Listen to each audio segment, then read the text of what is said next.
तापत्राय विनाशाय कृष्णाय वयं नमः सच्चिदानन्दरूपाय विश्वोत्पत्तये त्वे तापत्राय विनाशाय कृष्णाय वयं नमः पुनराज्ञेयं प्रेक्ष्यामि श्रेयामणि सत्तमः पुराचुल्लो मुखो नामानि प्रसजितेन्द्र सत्वादि देवालय दिन संशोधे भार्या तस्य प्रमुग्धा सरोजोदा सती भद्रशीला निरितद नदी तीरे तस्य व्रतमाचरितमम् एतान्तरे तत्र साधुर्ग समागत वाणिज्यार्थ भवनतैः परपूरितम् नाम सत्ताप्ते अंसतीरे जगामि प्रतिदिष्ट्वा सव्रतेन भूप प्रविच्य विनाश्रित साधुर्वाजोकिन्दं कुलसे राजानां व्यक्तित्वं चेत् स प्रकाशं श्रोमिष्यामि सम्प्रादो राजोवाचो पूजनं कृते साधु विश्वुद्धि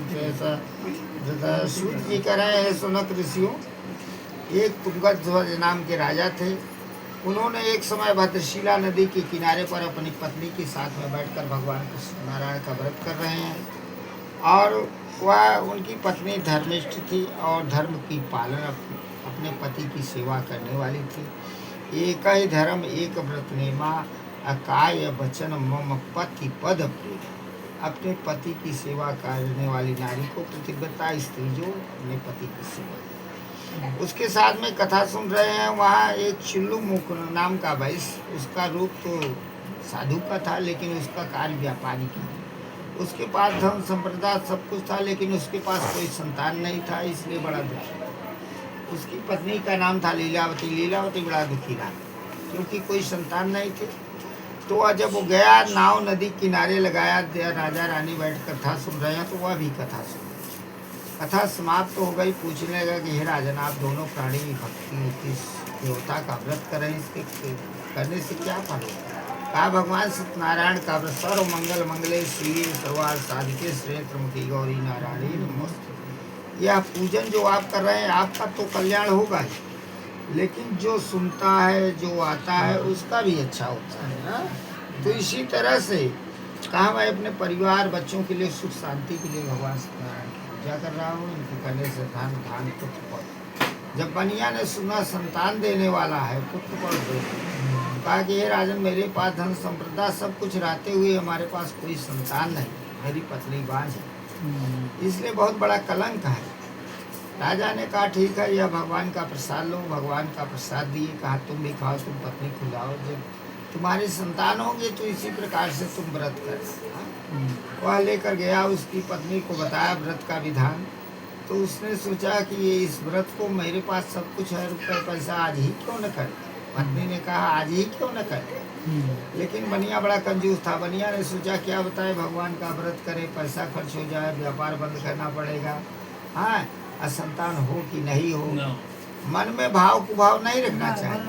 भगवान कहते हैं कि जो जन मामा, भगवान कहते हैं कि जीव जन चाहे हम हो कोई भी, जो जन मामा निर्मन मन पावा, अमोही कपट छल छिद्र न भावा। भगवान कहते हैं कपटी कुटी लमानाई बात दिखावा न हो चाहे। अगर भगवान के चरणों रविंद्र में आपके तुलसी पात्र भगवान ने दिया हो, भगवान को समर्पित कर दो अपने शक्ति भक्ति हो से, लेकिन दिखावा मत करो। हाँ, सूत जी कह रहे हैं सुनक ऋषियों। इस तरह से वह वैश्य बड़ा कंजूस था और कंजूस के कारण जो है वह सोचने भाव आ गया उसके मन में कि संतान हो, धन खर्च हो जाएगा। लेकिन सूत जी बता रहे हैं सोनक ऋषियों का पत्नी ने कहा, लेकिन वैश्य ने कहा है कि जब हमारे पास संतान होंगे तब व्रत करें। भगवान के पास से प्रसाद खाए, कुछ दिन बाद गर्भवती हो गई। 9वें मास में एक रथ रूपी कन्या का लक्ष्मी का जन्म हुआ।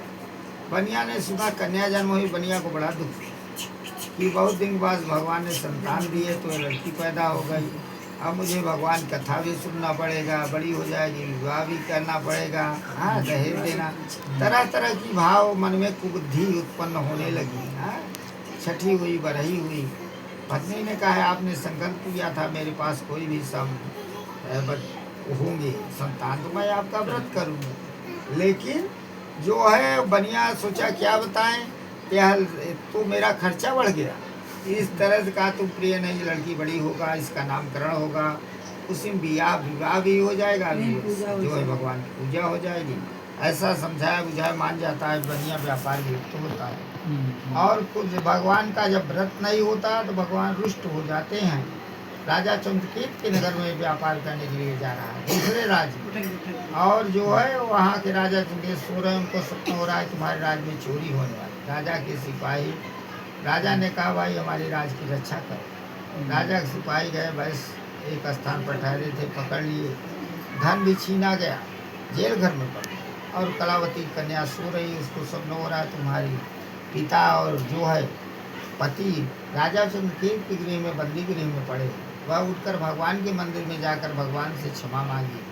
तमेव माता च पिता तमेव, तमेव बंधु सखा तमेव, तमेव विद्याधनं तमेव, तमेव सर्वं मम देव देव। आवाहं न जानामि न जानम विसर्जनं, पूजा च न जानम क्षम्यतां परमेश्वर। मंत्रहीनं क्रियाहीनं भक्तिहीनं जनार्दन, यत् पूजिता मया देव। पर भगवान का है, चाहे माता बनाओ, चाहे पिता बनाओ, चाहे भाई बंधु, जौन बनाओ प्रेम से बनाए के तो देखा। आओ इस तरह से भगवान से क्षमा, प्रभु आपका वाहन पूजन मैं नहीं जानती, मेरे पति आएंगे मैं आपका पूजन करूं, ऐसा संकल्प। भगवान को दया आई। भगवान जो है पुनः राजा चंद्रकेत शब्द जिस बनिया को जेल घर में डाले, उसका धन छोड़ दो, नहीं राजपाट पुत्र नष्ट हो जाएगा। राजा ने पुनः अपने नौकरों को बुला करके बनिया को छुड़वा दिया, दुगना धन दिया। बनिया सोचा अब दुगना धन प्राप्त, या देवी सर्वभूतेषु लक्ष्मी रूपेण संस्था, नमस्तस्यै नमस्तस्यै नमस्तस्यै। लक्ष्मी मिल गया, बनिया सोचा व्यापार करने के लिए अपने नगर को चल देता है। अब जब नगर को चल देता है, भगवान कभी भक्तों की भी परीक्षा लिए। भगवान योगी का रूप धारण करके जैसे नाव में धन लाद कर चलता है, खड़े हो जाए। हे बस तुम कहाँ से आ रहे हो, तुम्हारे पास क्या है? बस देखा योगी रूपी भगवान को डर गया, ये साधु संत हैं, धन के लालच में पूछ रहे हैं। उसके मन में क्रोध आ गया, कहा आप क्यों पूछ रहे हैं, आपका पूछने का काम, आप साधु संत हैं, मैं बैठ मेरे नाव में जो देख रहे धन नहीं है। भगवान से झूठ बोल रहा है, कहा मेरे नाव में यही है, बता रहा है, बस क्या काम है। कहा रहड़ बड़हर बनस पातिरी, भाभुरी बिंड तेज पारा है। अमागी मुरेठी का सुनी छुहारा है, पित्त पिपरासन आंवला ज्वाइन आलू बुखारा है। चंचल चिलऊ नीला चिलोबान सोड़ा खारा है। भगवान पूछ रहे हैं भैंस तुम्हारे नाव में क्या है? भैंस कह रहा है कि मेरे नाव में मैं भैंस हूँ। भैंस का क्या है? व्यापार करना, और इस चीज़ का व्यापार करके लता पात हल्दी मिर्च मसाला लौंग लोबान सोडा खारा यही सब है, ऐसा भगवान से कह रहा है। भगवान को क्रोध आया, भगवान ने श्राप दिया, झूठ बोल रहा है।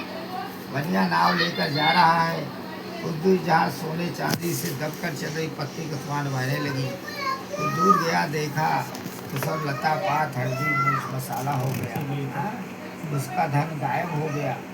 वह अपने दामाद से पूछ रहा भैया यह कौन है? कहा कि वो जो साधु थे आराध्य देव हो सकते हैं भगवान, ना उसी जगह पर ले चलो। कहा गया है कि प्रणत पाल रघुवंश मणि करुणा सिंधु खरार, गए शरण प्रभु राखी है सब अपराध विसार। भगवान के चढ़ा रविंद में जाने से, भगवान की सेवा करने से, भगवान के मंदिर में जाने से जो है वो सारी मनोकामना पूर्ण हो जाती है भाव से यार।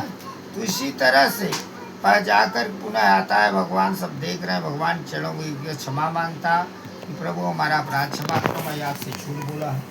बार बार भगवान योगी रूपी ने कहा है बस तुमने तुम्हारी सारी मनोकामना पूर्ण हो गई, फिर भी तुमने मेरा संकल्प किया, व्रत नहीं किया, इसलिए तुम्हें दुख प्राप्त हुआ है, और आगे जो भी होगा उसको भी देखना। भगवान के चरणों में बार बार क्षमा मांगता है ठाकुर जी। भगवान को दयाई कहा जाओगा, इस धन प्राप्त होगा। पुनः आता है, उसी प्रकार धन उसको परिपूर्ण मिलता है और अपने नगर को चल देता है। जब नगर के नजदीक निकट में आता है तो वही कलावती कन्या भगवान सत्यनारायण की पूजा कर रही है। जब सुना कि हमारे पति पिता गए हैं। तो वह पूजा समाप्त किए, ब्राह्मण ने प्रसाद दिया और प्रसाद को न खाकर पति से मिलने गए। भगवान रुष्ट हो जाते, इसलिए प्रसाद ध्यान दो, कहीं भी बट रहा बगैर बुलाए जाकर वहाँ लेना चाहिए और प्रसाद को बड़े प्रेम से खाना चाहिए। तो इसी तरह से प्रसाद का त्याग किया और भगवान रुष्ट, जिस नाम उसका पति पिता, वह नाव उस नदी में डूब जाती है। न पाकर वह घोर विलाप करती है कि अब जिंदा रहने से क्या मतलब है। अब लकड़ी लाती है और चिता बनाकर भगवान से कह रही है कि कृपा की न होती आदत तुम्हारी, कृपा की न होती जो आदत तुम्हारी, सुनी न रहती अदालत तुम्हारी, सुनी न रहती अदालत तुम्हारी। हम न होते मुल्जिम न तुम होते हाकिम, हम न होते मुल्जिम न तुम न होते हाकिम, न घर घर में होती है पूजा तुम्हारी, कृपा की न होती। तो इनकी कृपा से ही सब कुछ, इनके पास अदालत है, हम इनकी अदालत में बैठे हुए हैं। हाँ, जैसे यहाँ लोग लेखा जोखा होता है, उसी तरह से वहाँ भी लेखा जोखा हो, उनकी अदालत में बैठे हैं, उनके सामने अपना चढ़ा अपना जो है दुख सुख उनको सुना रहे हैं, वो सुन रहे हैं। तो इसी तरह से बार बार क्षमा कह रही है कि प्रभु आपकी कृपा से सब कुछ हुआ है। आकाशवाणी हो रही है कि पुत्री तुमने भगवान का प्रसाद त्याग किया है, इसीलिए तुम्हें दुख प्राप्त हुआ। वह पुनः जाकर प्रसाद खाती है, जैसे ही आ रही है नाव अपने आप ऊपर आती है, दोनों आकर